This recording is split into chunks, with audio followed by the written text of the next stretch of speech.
Selamat datang teman-temanku, aku senang kau ada di sini. Kita semua keluarga, satu dalam kasih Tuhan. Tuhan mengasihiku, Tuhan mengasihimu. Tuhan Yesus sayang semua anak-anaknya. Ku mengasihinya, kamu mengasihinya. Kita semua mengasihi Tuhan Yesus. Kita mau katakan sama-sama dari awal ya. Selamat datang teman-temanku, aku senang kau ada di sini. Kita semua keluarga, satu dalam kasih Tuhan. Tuhan mengasihiku, Tuhan mengasihimu. Tuhan Yesus sayang semua anak-anaknya. Ku mengasihinya, kamu mengasihinya.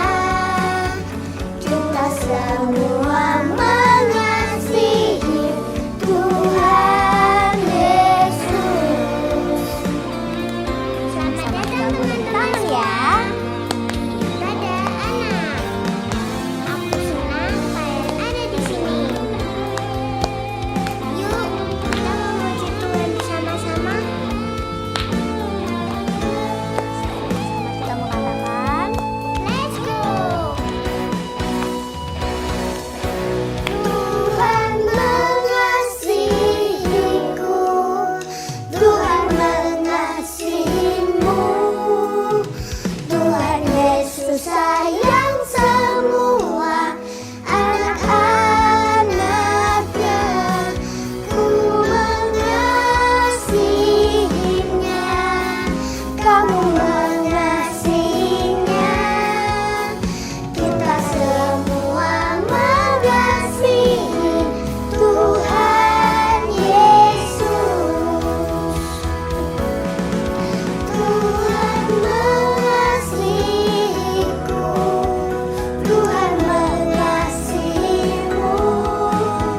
Tuhan Yesus sayang semua anak-anaknya. Ku mengasihinya, kamu mengasihinya. Kita semua mengasihi Tuhan Yesus. Kita semua mengasihi Tuhan Yesus. Kita semua mengasihi Tuhan Yesus.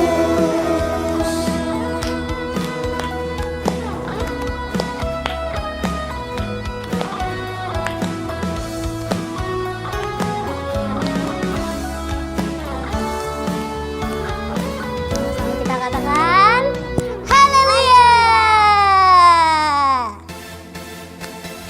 Siapa yang sini masih semangat? Yuk, kita mau sembah Tuhan lagi. Kita mau nyanyi lagu ini sama-sama ya.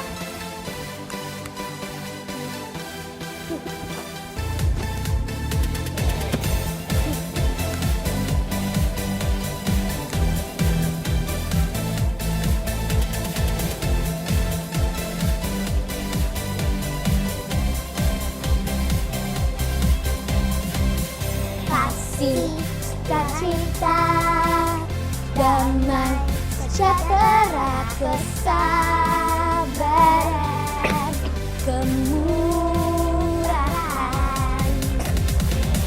kebaikan, kesetiaan, kelemah lembutan,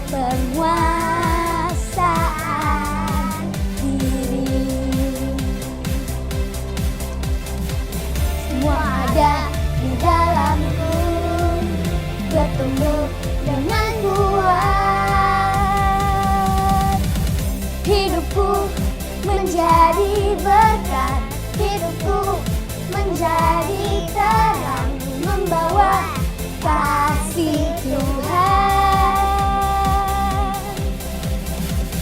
Hidupku menjadi berkat, hidupku menjadi terang, membawa kasih Tuhan.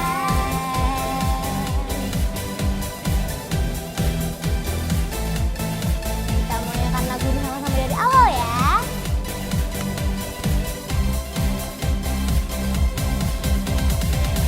Kasih, sukacita, damai, sejahtera, kesabaran, kemudahan,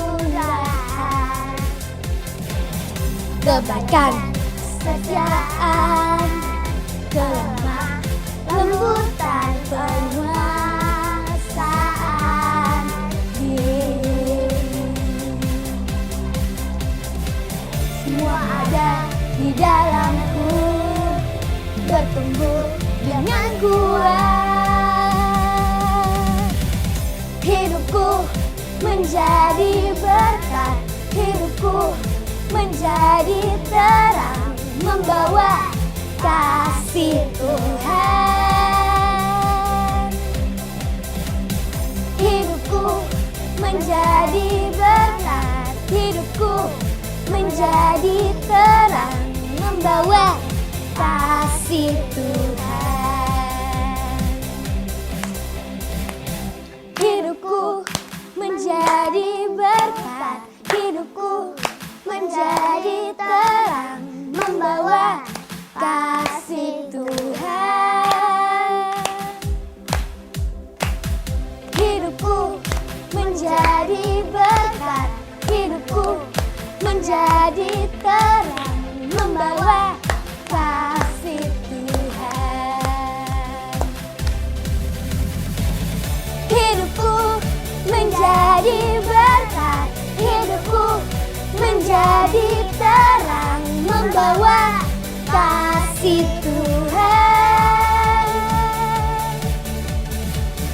Hidupku menjadi berkat, hidupku menjadi terang, membawa kasih Tuhan. Membawa kasih Tuhan. Nyatakan kemuliaan-Nya.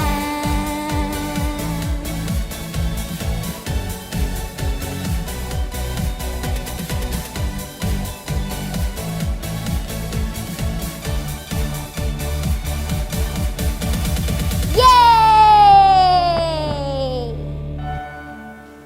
Teman-teman, tadi kita sudah sama-sama puji Tuhan. Sekarang kita mau sama-sama sembah Tuhan. Kita mau satukan hati kita ke Tuhan. Kita mau menyanyikan lagu ini sama-sama. Sama-sama kita mau lipat tangan, kita mau tutup mata kita.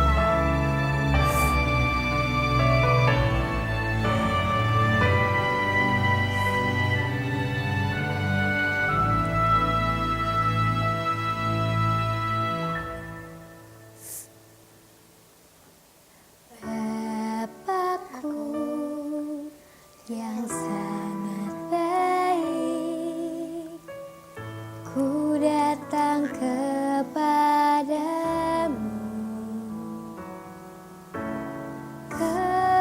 Kerinduan di hatiku hanya ingin dekat denganmu.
berkenan kepadamu.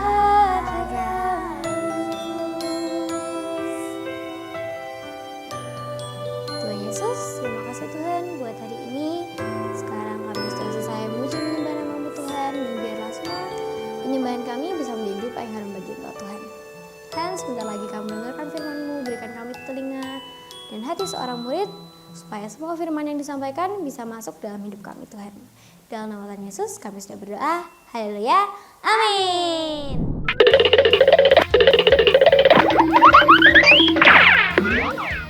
Shalom teman-teman Joel Kids, perkenalkan nama saya adalah Profesor Joel. Dan di minggu ini, Profesor akan menunjukkan kepada teman-teman Joel Kids eksperimen yang sangat menakjubkan. Jadi, Profesor mempunyai 2 gelas yang berisi air. Jadi yang satu air biasa, satunya lagi air yang berisi garam. Nah, Profesor juga mempunyai pewarna makanan yang berwarna merah.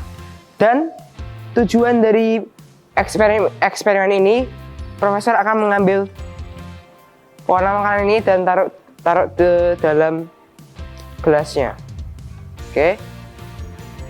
Jadi, Profesor akan mengambil warna makanan ini dan taruh dalam gelasnya.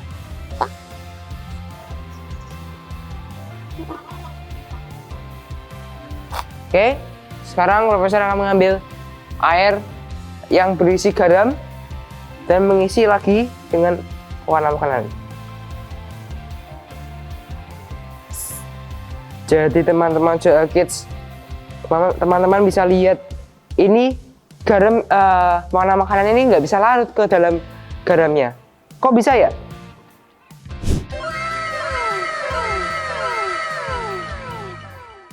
Jadi gini penjelasannya.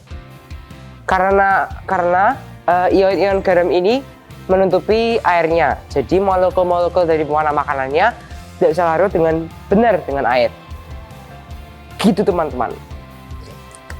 Jadi teman-teman, kita itu harus menjadi garam bagi dunia agar hidup kita tidak bisa dipengaruhi dengan ya hal-hal yang negatif, mungkin hal yang jahat yang tidak berguna di hidup.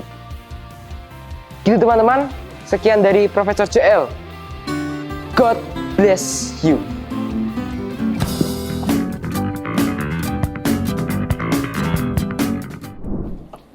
Shalom adik-adik Joel Kids. Wah, beberapa hari ini ketemu Kak Stevi terus ya.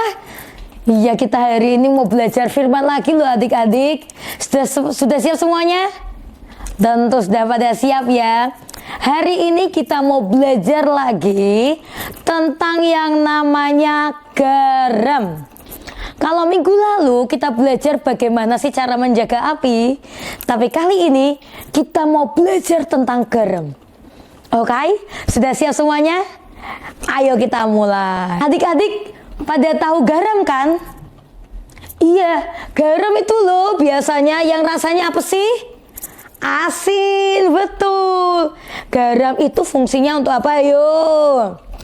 Biasanya ya, kalau lagi masak nasi goreng misalnya gitu ya, kalau nggak ada garam, nggak enak rasanya, kurang asin.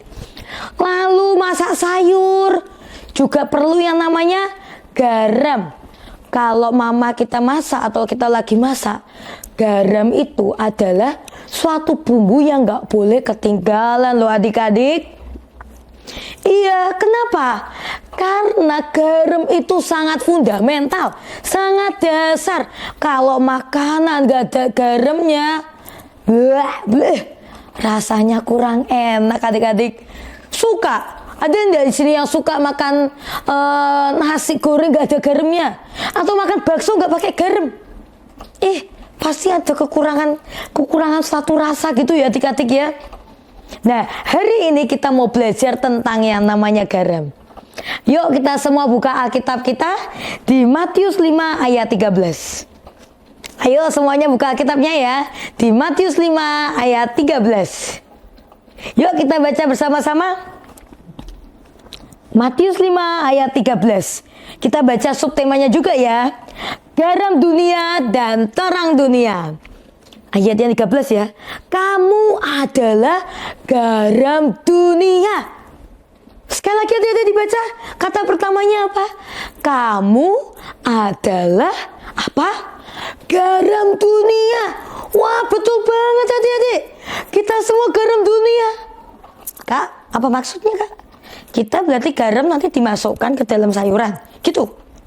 Enggak gitu cara mainnya adik-adik.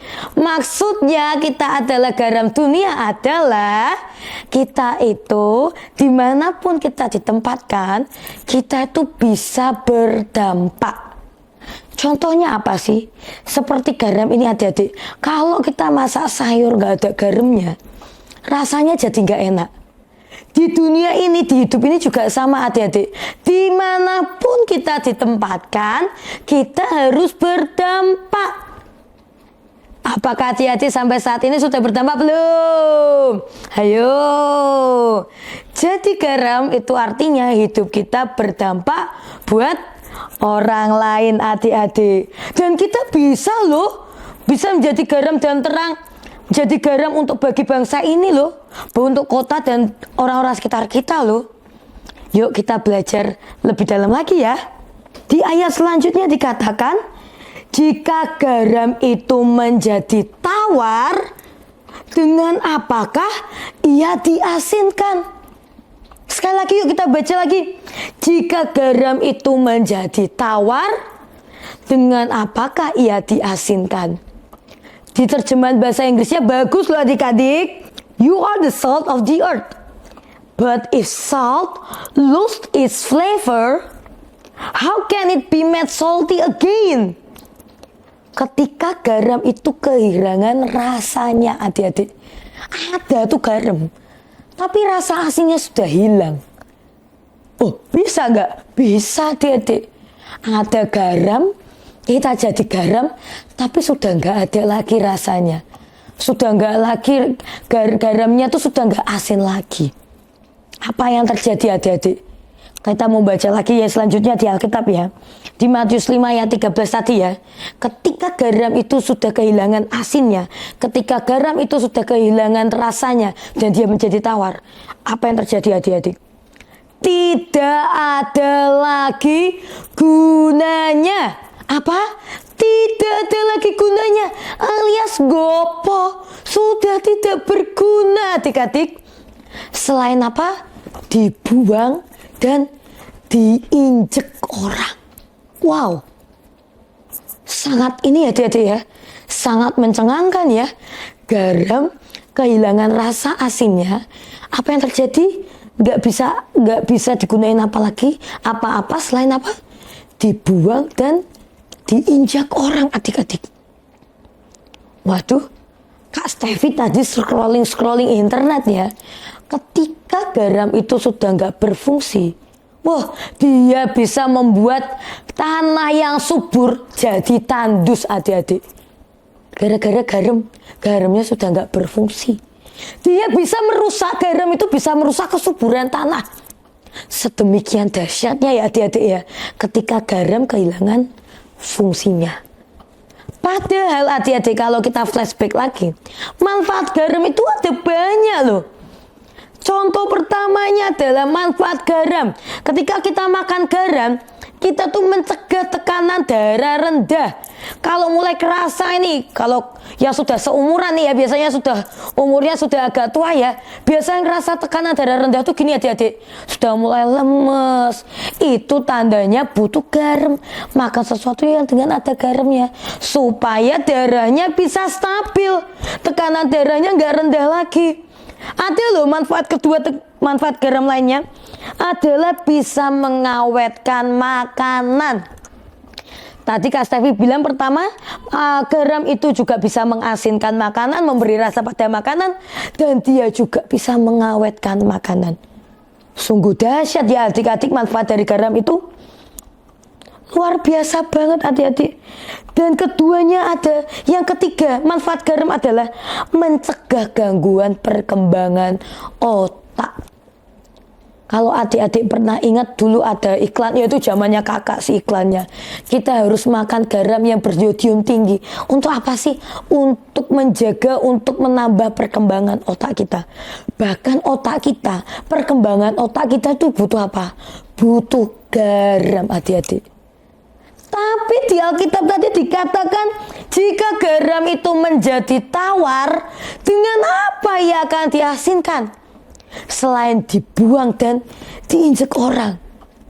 Adik-adik, kalau kita aja kekurangan garam, otak kita berpengaruh. Apalagi ini maksudnya adalah garam dunia. Tuhan berkata kita, kamu, adik-adik dan Kak Stevi, kita semua adalah garam dunia. Dan apa ciri-cirinya? Kak, kita nggak pernah tahu Kak, kapan kita itu tawar.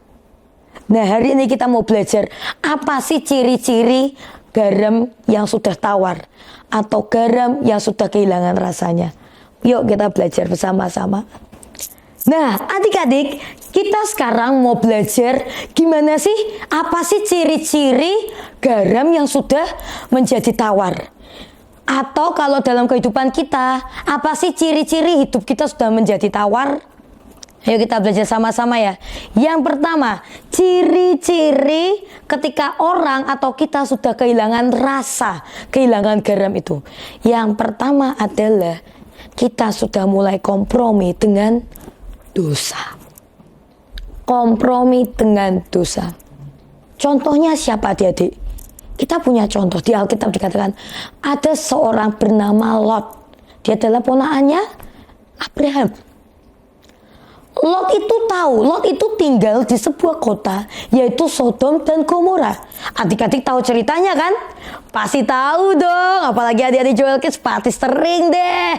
Pasti tahu cerita tentang Lot yang tinggal di kota Sodom dan Gomora. Apa yang terjadi adik-adik? Kota Sodom dan Gomora adalah kota yang penuh dengan kejahatan. Kota itu melakukan kekejian di mata Tuhan. Dan Lot ada di situ loh adik-adik. Tapi apa yang dilakukan Lot? Lot tidak menjadi garam. Maksudnya apa? Lot tidak menjadi berkat. Lot tidak menjadi teladan yang baik untuk sekitarnya, untuk warga kota Sodom dan Gomora. Namun yang dilakukan Lot apa? Lot diam aja.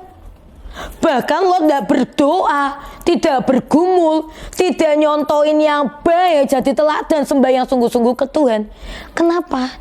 Dia sudah mulai kehilangan rasanya. Lot sudah mulai kehilangan garam yang ada dalam hatinya. Sehingga dia mulai kompromi dengan dosa. Adik-adik, ketika kita mulai kompromi dengan dosa, sekitar kita biasa aja, itu kita mulai kehilangan garam kita adik-adik. Kita tidak mau memberikan contoh yang baik, malah kita ikut tergerus sama contoh yang jahat itu. Adik-adik mau seperti Lot, sehingga akhir hidupnya apa adik-adik? Dia harus lari, memang diselamatkan karena doa Abraham. Tapi istri Lot, dia tidak bisa meninggalkan itu.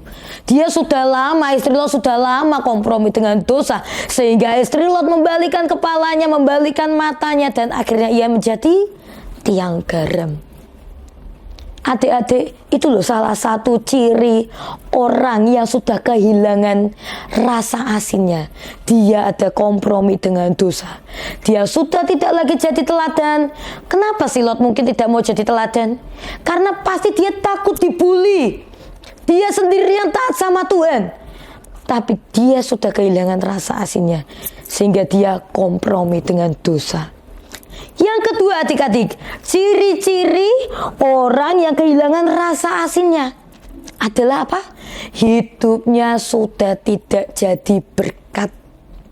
Seperti cerita Lot tadi, dia sudah gak jadi berkat. Bahkan apa? Ya, kota Sodom dan Gomora dia biarkan dengan kekejiannya. Dia tidak menjadi berkat, dia tidak menjadi teladan untuk warga kota Sodom dan Gomora. Apakah adik-adik mau menjadi orang yang kehilangan rasa asinnya? Jangan ya adik-adik ya, tapi kita mau berdoa, kita harus selalu punya rasa asin itu. Kita mau selalu jadi garam adik-adik. Kenapa sih kita harus jadi garam? Kenapa sih Tuhan bilang kamu adalah garam dunia? Kenapa? Karena Tuhan mau kita jadi teladan adik-adik untuk sekitar kita. Karena Tuhan mau kita jadi berkat untuk orang-orang di sekitar kita. Nah adik-adik, Adik-adik tahu enggak, garam yang baik adalah garam yang larut. Garam itu luar biasa loh adik-adik. Ketika makanan itu enak, tidak diomongin tau, garamnya enak. Nggak ada kan? Yang diomongkan selalu apa? Wah, dia masakannya enak. Wah, dia bumbu-bumbu yang dimasukkan tepat. Tapi nggak ada kan yang ngomongnya, wah rasa garam ini enak banget loh. Nggak ada kan? Garam kehilangan eksistensinya ketika dia larut dengan makanan, ketika dia larut dengan campuran sayur-sayuran yang ada, dan dia menghasilkan rasa, dan rasa itu yang keluar adik-adik. Ketika garam itu kehilangan eksistensinya dan dia larut, rasa asin itu keluar, dan itu membuat rasa makanan itu menjadi luar biasa. Sama seperti hidup kita adik-adik. Kita kan nanti dikatakan di Alkitab, kita adalah garam dunia. Kita juga seperti garam ini, ketika kita kehilangan eksistensi kita, ketika kita direndahkan mungkin oleh manusia, ketika kita tidak dianggap, ketika kita melakukan sesuatunya untuk Tuhan jadi berkat tanpa ada orang yang tahu, ketika kita jadi berkat untuk orang sekitar kita, teladan untuk orang sekitar kita tanpa ada orang yang tahu, seperti garam tadi kehilangan eksistensinya. Ingat adik-adik, ayat selanjutnya berkata apa? Kamu adalah terang dunia. Kota yang terletak di atas gunung tidak mungkin tersembunyi. Apa sih maksudnya adik-adik? Artinya apa? Terang itu gak bisa gabung sama gelap. Terang itu orang akan langsung bisa ngelihat terang itu. Jadi adik-adik, ketika kita jadi garam, gak ada yang mengakui kebaikan kita, gak apa-apa. Kenapa? Karena semua itu akan dibalas sama Tuhan. Semua yang kita lakukan, mungkin hari ini gak kelihatan itu hasilnya, tapi gak tahu ke depan, Tuhan pasti akan membalasnya. Ingat adik-adik, ketika step kita sebagai garam, sudah kita melalui step menjadi garam ini baik, kita bisa menyelesaikan tugas kita sebagai garam. Next step selanjutnya adalah kita jadi terang dunia. Dan ingat, terang itu akan selalu terlihat adik-adik. Tenang, pasti Tuhan akan melihat kita. Sekalipun tidak ada yang melihat kita, Tuhan yang akan melihat kita. Tetaplah jadi berkat dan tetaplah jadi garam yang mau diasinkan. Sehingga apa? Sehingga ketika garam kita, ketika kita tetap asin, ketika kita punya rasa untuk sekitar kita, ketika kita jadi berkat, kita tidak dibuang dan diinjak-injak. Apakah adik-adik mau menjadi garam yang tawar, yang ketika sudah tawar langsung dibuang dan diinjak-injak? Tidak mau ya. Setiap kita pasti mau ya. Next step menjadi garam yang bisa asin, yang bisa memberkati banyak orang. Dan kita bisa next step selanjutnya, yaitu kita jadi terang dunia. Yuk semuanya adik-adik yang mau jadi garam dunia, ayo Kak Stevi aja, kita mau berdoa sama-sama. Kita mau minta supaya Tuhan terus taruh rasa dalam hati kita, supaya kita tidak kehilangan rasa asin itu. Yuk kita berdoa adik-adik. Tuhan Yesus, terima kasih Tuhan untuk hari ini Tuhan, kami belajar Tuhan, bahwa kami Tuhan Yesus adalah garam dunia Tuhan. Kami mau Tuhan untuk selalu asin, kami mau Tuhan untuk menjadi berkat Tuhan dimanapun kami ditempatkan Tuhan. Biarlah ketika kami dimanapun kami tempatkan Tuhan Yesus, sekeliling kami Tuhan Yesus menerima berkatnya Tuhan. Ketika kami ditempatkan Tuhan, sekeliling kami Tuhan merasakan Tuhan kebaikan Tuhan dalam melalui hidup kami Tuhan. Terima kasih Tuhan, terima kasih Yesus. Ajari kami Tuhan, sekalipun Tuhan Yesus, sekalipun kami tidak dilihat oleh manusia Tuhan, ajari kami Tuhan untuk percaya bahwa Engkau yang melihat setiap kami Bapa. Terima kasih Tuhan, terima kasih Yesus. Dan kami percaya Tuhan, Engkau yang menggantinya berkali-kali lipat Tuhan. Di dalam nama Tuhan Yesus kami berdoa ucap syukur. Haleluya. Amin. Bye-bye. Yo, nah adik-adik semua, kita sudah di penghujung acara ibadah online Joel Kids nih. Siapa di sini yang terberkati? Semua angkat tangannya. Oke, semuanya terberkati ya. Ingat adik-adik, kita harus jadi garam dimanapun kita ditempatkan. Dan percaya kalau kita ditempatkan tempat itu ada maksud Tuhan. Oke adik-adik, yuk sekarang semua angkat tangannya, kita mau terima berkat dari Tuhan. Tuhan, terima kasih Tuhan Yesus untuk kesempatan hari ini Bapa. Tuhan, Engkau yang memberkati setiap anak-anak Tuhan Yesus, Engkau yang jagai hidupnya, keluarganya, masa depannya, sekolahnya juga Tuhan, Engkau yang jaga Tuhan. Biarlah perlindungan Tuhan turun atas hidup setiap anak-anak Tuhan dimanapun mereka berada Tuhan. Dan biarlah kasih-Mu Tuhan yang selalu menuntungi anak-anak ini Tuhan Yesus. Terima kasih Yesus, terima kasih Tuhan. Biar anak-anak ini Tuhan tetap jadi garam Tuhan dimanapun mereka ditempatkan. Di dalam nama Tuhan Yesus kami mau terima berkat yang daripada-Mu Tuhan, di dalam nama Tuhan Yesus. Dan biar kami setia sampai garis akhir. Dalam nama Tuhan Yesus kami berdoa syukur. Haleluya. Amin. Bye-bye.